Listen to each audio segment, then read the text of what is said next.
Bonjour à toutes et tous, j'espère que vous allez bien. Donc, on se retrouve pour le guide complet sur la culture du concombre. Donc, vous pouvez déjà retrouver sur ma chaîne comment tailler un plant de concombre et de cornichon, en sachant que bon, c'est la même plante, sauf que le cornichon ne va pas avoir besoin d'être taillé. Donc, je vous invite à aller voir déjà la taille du concombre si c'est ce qui vous intéresse. Sinon, suivez ce guide complet. Si ces vidéos vous plaisent, n'hésitez pas à vous abonner pour être tenu informé de mes prochaines vidéos. En sachant que toutes ces vidéos là étaient déjà présentes sur mon autre chaîne du Jardin Catalan. Le problème, c'est que j'ai dû la supprimer puisque je me suis fait pirater le compte Google qui y était associé. Donc voilà, je dois tout recommencer à zéro. Donc tout ça, c'est du contenu qui était sur mon autre chaîne déjà. J'espère vous retrouver les abonnés de mon autre chaîne. J'espère que vous retrouverez celle-là. Puis pour les autres, abonnez-vous et pensez à laisser un petit pouce bleu en partant. Moi, ça me fera plaisir, ça va me remotiver un peu. Donc on attaque tout de suite avec la culture du concombre. Donc qu'est-ce qu'on va voir? Une petite présentation générale, le climat et l'exposition, le sol, le semis et la plantation, la culture, donc la taille, l'arrosage, la fertilisation, les maladies, les bonnes et les mauvaises associations et la récolte. Donc pour la présentation générale, on peut voir que ça peut être grimpant comme rampant. Le concombre, et c'est une plante qui est strictement la même pour la production de concombre et de cornichons, c'est ce que je vous disais. Le concombre, il provient d'Inde, où il y a été cultivé depuis que la culture existe, et il s'est rapidement propagé dans le sud de l'Inde et dans l'est de la chaîne himalayenne. Le concombre, il n'est pas seulement constitué des deux sortes que l'on connaît, le long et vert anglais ou la version plus petite, avec la peau plus mate et gondolée. Le concombre japonais, par exemple, il comporte des rainures. Le concombre citron, qui est de couleur jaune, il est petit et rond. Il existe aussi un concombre à peau blanche, petit ou grand. Certains portent des noms assez évocateurs, comme le concombre serpent, le melon à cornes, le melon chito ou le cornichon des Antilles. Tout ça, c'est des noms différents, mais la préparation sera la même.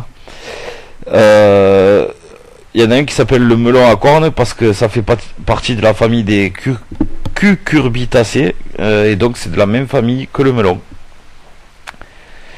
Donc au niveau du climat et de l'exposition, en raison de ses origines asiatiques, la plante, qui peut donner concombre ou cornichon selon la période de récolte, va avoir besoin de chaleur et d'une exposition très ensoleillée. Il ne poussera pas en dessous de 13 degrés. Il est très sensible au froid et il craint l'excès d'humidité. La moindre gelée blanche lui sera fatale.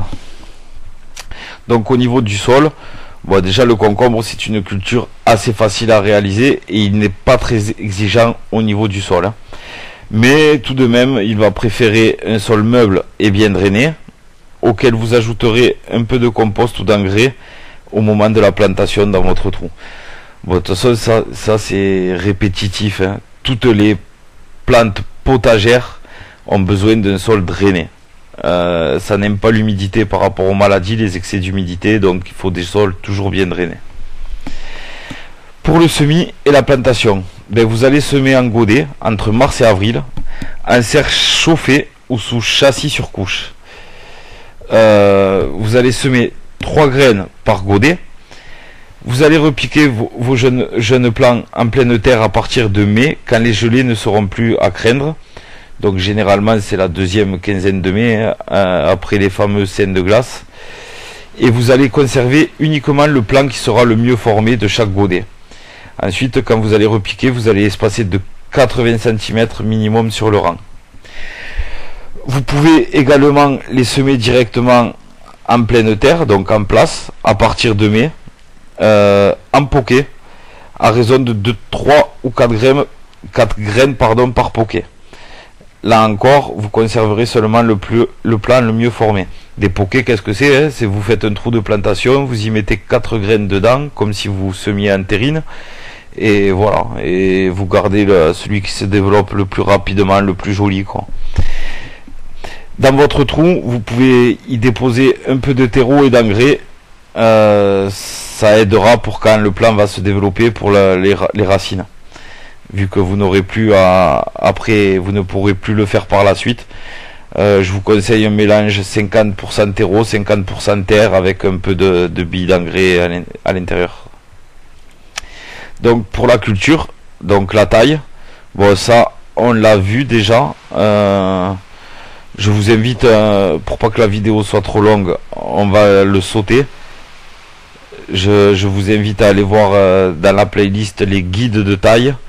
Vous y retrouverez le concombre, mais aussi la tomate, l'aubergine, le melon, la courge, les courgettes, les potirons, les potimarrons, tout ce qui nécessite une taille, ça y est déjà dans la playlist. Donc ça on va le sauter. Au niveau de l'arrosage et de la fertilisation, les plants sont généreusement arrosés à la plantation.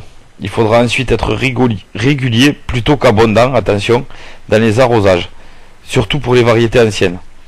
Un stress hydrique va donner aux fruits un goût désagréablement amer.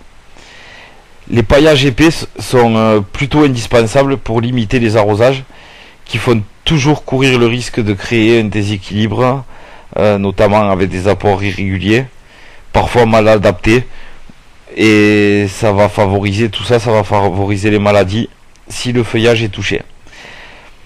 Il va falloir arroser très souvent vos concombres, car ces fruits sont essentiellement composés d'eau, et il faudra que vous fassiez ces apports régulièrement pour éviter les coups à coups dans la végétation. Un mauvais arrosage irrégulier, ça va entraîner des arrêts de végétation, de croissance de la végétation, et c'est pas bon pour les plantes, ça n'est pour aucune, hein. Donc l'idéal étant le goutte à goutte. Sinon il faut que vous fassiez en sorte tous les 2 jours, en cas de vraiment forte chaleur, d'aller arroser vos plants de concombre, et si possible faites une petite cuvette autour. Donc ensuite, pour la fertilisation, au moment du semis, quand vous avez semé ou que vous repiquez, que vous faites votre trou de plantation, vous pouvez enterrer des tiges d'ortie sous le poquet de graines ou dans la terre au fond de votre trou au moment de repiquer. Ça va libérer de l'azote de façon naturelle pendant que ça va se décomposer en fait, et ça va favoriser le départ de la végétation. Et en plus c'est très bon contre les maladies. Tout au long de la culture, vous allez faire des apports en purin d'ortie.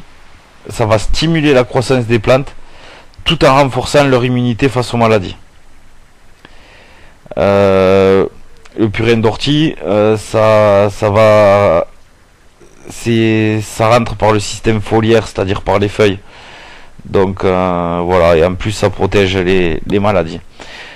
Plus tard, je vais vous faire des vidéos sur comment faire vos propres purins d'ortie, décoction de prêle, bouillie bordelaise, les recettes. Parce que c'est vrai que ce sont des produits qui sont assez chers dans le commerce, vu le nombre de fois qu'on s'en sert sur toute une saison.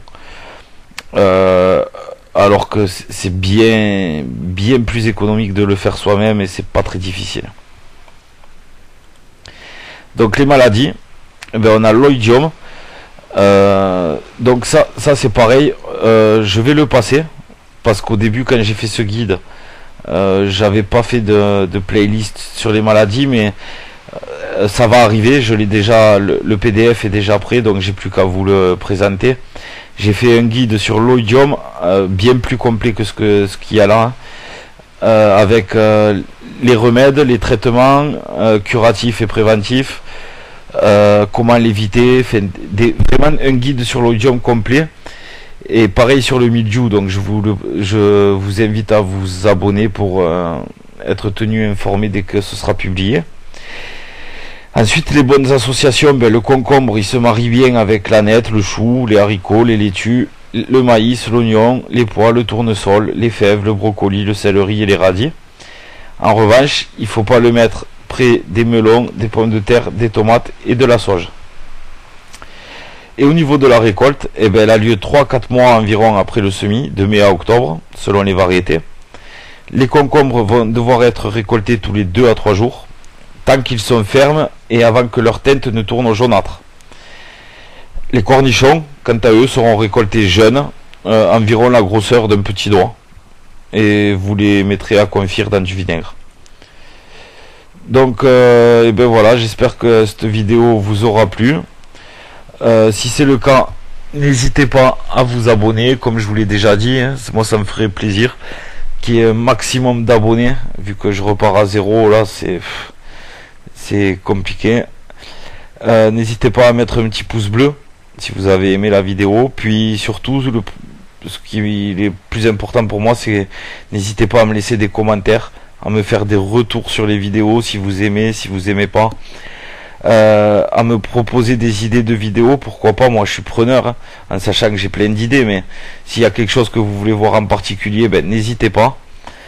Et puis si vous voulez n'importe quel guide de ma chaîne dont je me sers là, les supports en version PDF, vous m'ajoutez sur Skype, le jardin catalan, tout accroché, et moi je vous enverrai ce que vous voulez, je vous les enverrai via Skype.